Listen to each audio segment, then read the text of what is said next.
Hello viewers, welcome back to my channel. আজ আমি আপনাদের সাথে শেয়ার করছি রেস্টুরেন্ট স্টাইলে এবং স্বাস্থ্যসম্মত উপায়ে তৈরি মিট বক্সের রেসিপিটি। রেস্টুরেন্টের খাবার যদি বাসাতেই তৈরি করা যায় তাহলে মন্দ কী। মিট বক্সের রেসিপিটি খুব অল্প সময়ে খুব সহজভাবে আপনাদের আমি তৈরি করে দেখাবো, যাতে এটি তৈরি করতে আপনাদের সহজ হয়। রেসিপিটি ভালো লাগলে একটা লাইক দিয়ে আমার পাশে থাকার অনুরোধ করছি। তাহলে চলে যাচ্ছি মূল রেসিপিতে। মিট বক্স বানাবার জন্য আমি এখানে নিয়েছি 250 গ্রাম বোনলেস চিকেনটা আমি কিউব করে কেটে নিয়েছি এবং ভালো করে ধুয়ে পরিষ্কার করে নিয়েছি। চিকেনটা এখন আমি ম্যারিনেট করে নেব। দিয়ে দিচ্ছি স্বাদমতো লবণ, 1 চা চামচ আদা রসুন পেস্ট, সামান্য একটু গোলমরিচের গুঁড়া, 1 চা চামচ লাল মরিচের গুঁড়া, হাফ চামচ সয়া সস, হাফ চামচ জিরা গুঁড়া আর হাফ চামচ গরম মশলার গুঁড়া আমি মিশিয়ে দিয়েছি। আর 2 টেবিল চামচ কর্নফ্লাওয়ার আপনাদের কাছে না থাকলে 2 টেবিল চামচ কর্নফ্লাওয়ারের পরিবর্তে চালের গুঁড়া দিতে পারেন। 1 টেবিল চামচ ময়দা। সব কিছু আমি একসাথে ভালো করে মেখে নিচ্ছি।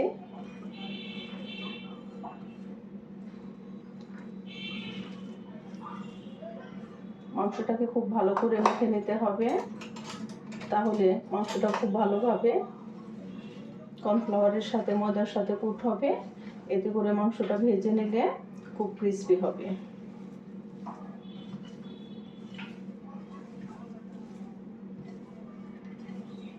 আমার চিকেনটা মেখে নেওয়া হয়ে গিয়েছে, এখন আমি এক সাইডে রেখে দিচ্ছি। মিট বক্সে দেওয়ার জন্য আমি কিছু ফ্রেঞ্চ ফ্রাই করে নেব। আমি এখানে 2টি আলু ফ্রেঞ্চ ফ্রাইয়ের মতো লম্বা লম্বা করে চিকন করে কেটে নিয়েছি। কেটে আমি 80% সিদ্ধ করে নিয়েছি। হালকা একটু লবণ দিয়ে সিদ্ধ করে নিয়েছি। আলুটা ঠান্ডা করে নিয়েছি। এখন আমি আলুটা একটু মেখে নেব। দিচ্ছি স্বাদ মতো লবণ,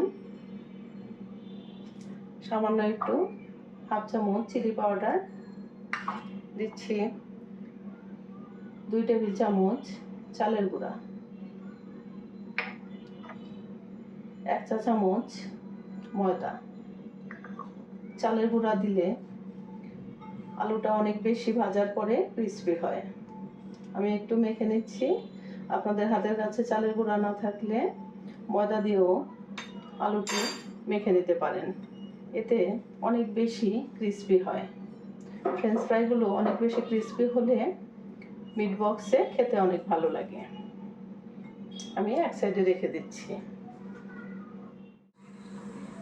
মিট বক্সে দেওয়ার জন্য আমি কিছু সসেস স্লাইস করে কেটে নিয়েছি। এগুলো আমি মিট বক্সে অ্যাড করব। আপনারা এই সসেসগুলো, চিকেন সসেসগুলো যে কোনো সুপার শপে পেয়ে থাকবেন। আমি এখানে 3টি সসেস কেটে নিয়েছি, এখন ভেজে নেব। চিকেনগুলো ভাজার জন্য চুলায় আমি পর্যাপ্ত পরিমাণে তেল দিয়ে দিয়েছি। তেলটি গরম হয়েছে, এখন আমি একটি একটি করে আমার ম্যারিনেট করে রাখা চিকেনের টুকরোগুলো দিয়ে দিব।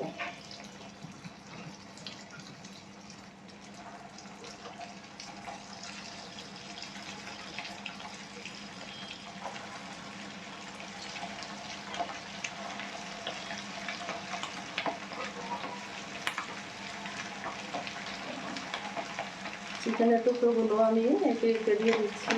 এখন চুলার জালটি হাই হিটে করে আমি চিকেনগুলো ভেজে নেব।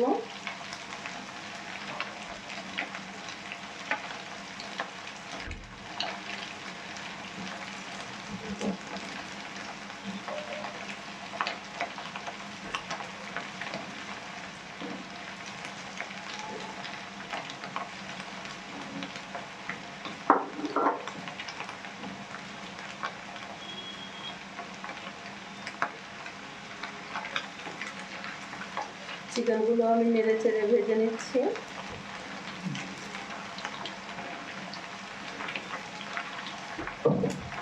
চিকেনগুলো যখন ভাজা হয়ে যাবে, গোল্ডেন কালার চলে আসলে আমি চিকেনগুলো নামিয়ে নেব।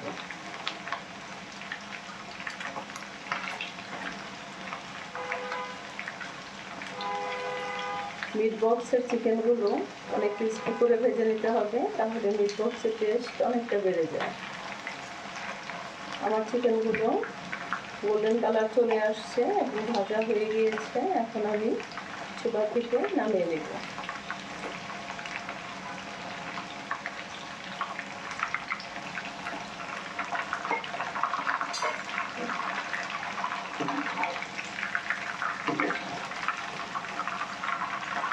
চিকেনগুলো আমি চুলা থেকে নামিয়ে নিচ্ছি।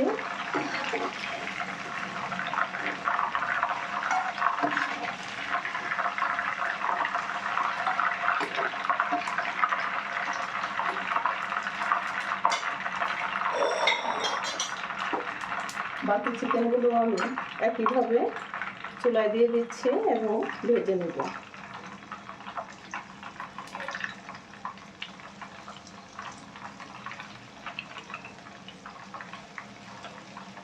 একইভাবে আমি বাকি চিকেনগুলোও ভেজে নেব। আমার সবগুলো চিকেন ভেজে নেওয়া হয়ে গিয়েছে, আমি চুলা থেকে নামিয়ে নিয়েছি। এখন আমি দিয়ে দিচ্ছি সসেসগুলো। সসেসগুলো আমি এখন একটু হালকা করে ভেজে নেব। সসেসগুলো খুব বেশি কড়া করে ভাজা যাবে না, তাহলে রাগারি হয়ে যাবে, খেতে ভালো লাগবে না।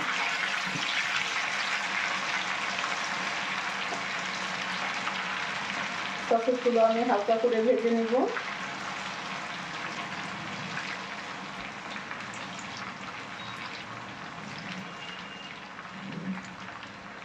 চিকেনটা ভেজে নিয়েছি, এর জন্য আমার তেলের মধ্যে ফেনার সৃষ্টি হয়েছে।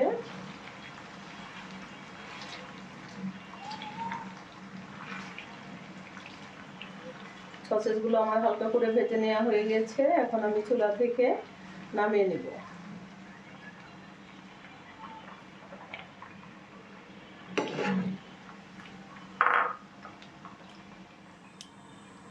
চিকেন সসেসটাও ভেজে নেওয়া হয়ে গিয়েছে, এখন আমি ভেজে নেব আলুগুলো।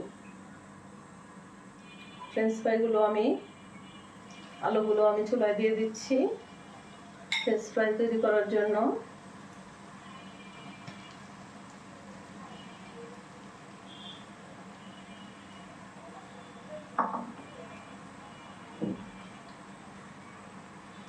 আগে আমি নেড়ে দিব না, এক পাশ ভাজা হলে তারপর আমি নেড়ে ছেড়ে ভেজে নেব।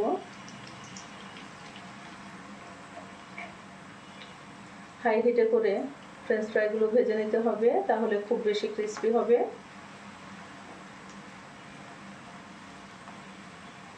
আলুটি যখন ভাজা হয়ে গোল্ডেন কালার হবে, তখন আমার আলুটি ভাজা হয়ে যাবে, ফ্রেঞ্চ ফ্রাইগুলো রেডি হয়ে যাবে। আমার ফ্রেঞ্চ ফ্রাইগুলো ভেজে নেওয়া হয়ে গিয়েছে, আপনারা দেখতেই পাচ্ছেন গোল্ডেন কালার চলে আসছে। এখন আমি চুলা থেকে নামিয়ে নেব।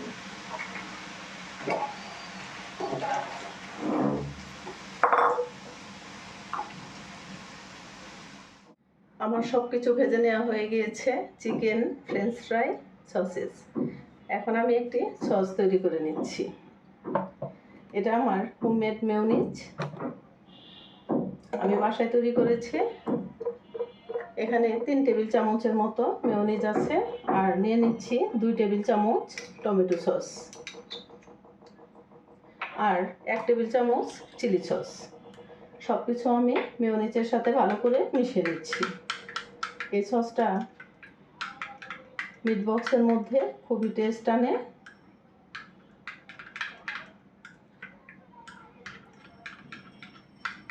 আপনারা মেয়োনিজের পরিমাণটা একটু মিট বক্সে বাড়িয়ে দিলে এর টেস্ট অনেকটা বেড়ে যায়। এখন আমি সসটাকে একটু এক সাইডে রেখে দিচ্ছি, আর সব কিছু আমি একসাথে মিশিয়ে নিচ্ছি।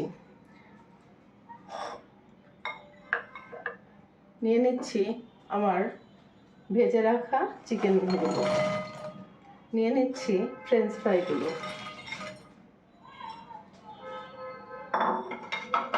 আর নিচ্ছি সসেসগুলো। এখন আমি নিয়ে নিচ্ছি আমার রেডি করে নেওয়া মেয়োনিজটা।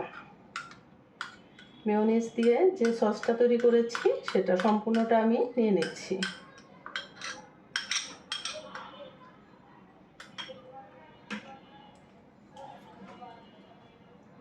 সব কিছু আমি একসাথে ভালো করে মিশিয়ে নিচ্ছি।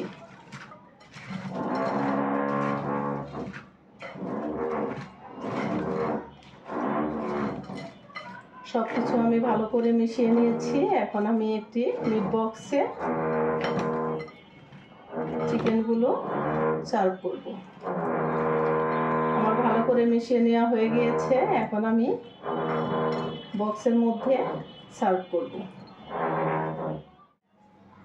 রেস্টুরেন্টের ফিল আনার জন্য আমি দুটি মিট বক্স নিয়েছি। মিট বক্সের মধ্যে আমি এখন আমার রেডি করে রাখা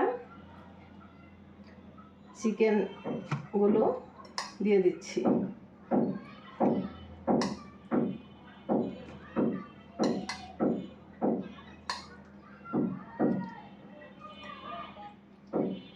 আমার মিট বক্সটা রেস্টুরেন্টের চেয়েও বেশি মজাদার হয়েছে। আপনারা এই রেসিপি ফলো করে একবার হলেও বাসায় ট্রাই করবেন, দেখবেন এটি খেতে কতটা মজার হয়।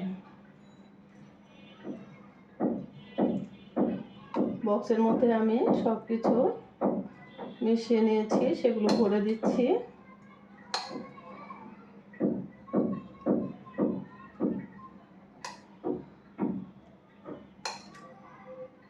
দুইটা বক্সে আমি ভরে নিচ্ছি।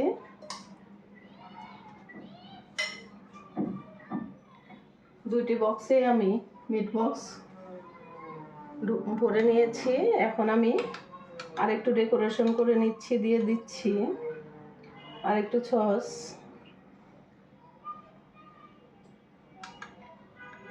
দিয়ে দিচ্ছি মেয়োনিজ দিয়ে যে সসটা বানিয়েছি সেটা। মেয়োনিজটা বেশি দিলে মিট বক্সের টেস্ট অনেকটা বেড়ে যায়।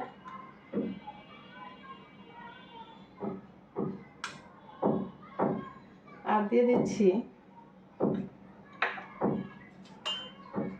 একটু টমেটো সস।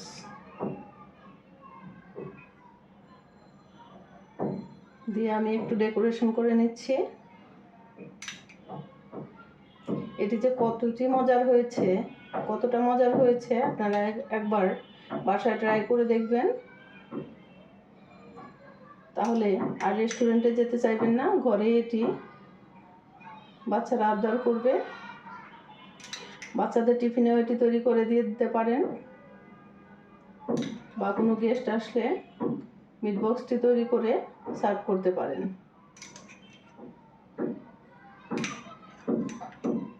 আর দিয়ে দিচ্ছি সামান্য একটু ক্যাপসিকাম।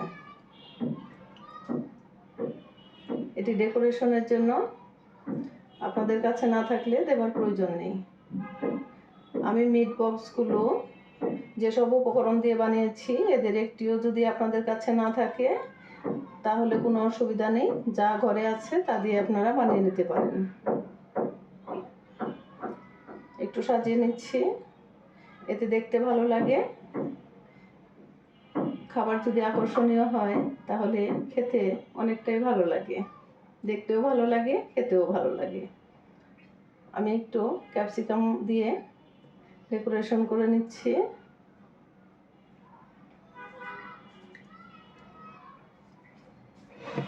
আমার এই মিট বক্সের রেসিপিটি আপনাদের কেমন লাগলো অবশ্যই কমেন্টস করে জানাবেন। রেসিপিটি ভালো লাগলে একটা লাইক দিবেন। আর আমার চ্যানেলটি এখনও সাবস্ক্রাইব করে না থাকলে প্লিজ সাবস্ক্রাইব করে আমার পাশে থাকার অনুরোধ করছি। আবার যে কোনো দিন আপনাদের পছন্দের রেসিপি নিয়ে আপনাদের মাঝে চলে আসব। সে পর্যন্ত সবাই ভালো থাকবেন, সুস্থ থাকবেন। ধন্যবাদ। Thank you for watching.